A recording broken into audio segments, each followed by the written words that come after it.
Wow. That was interesting, huh?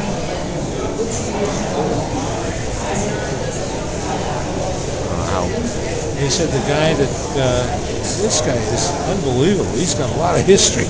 Yeah. He said, that, gave me the name of the guy who was building them. And he had a brother in the business too. And his brother was selling them out the back door, and he was selling them out the front door. Wow.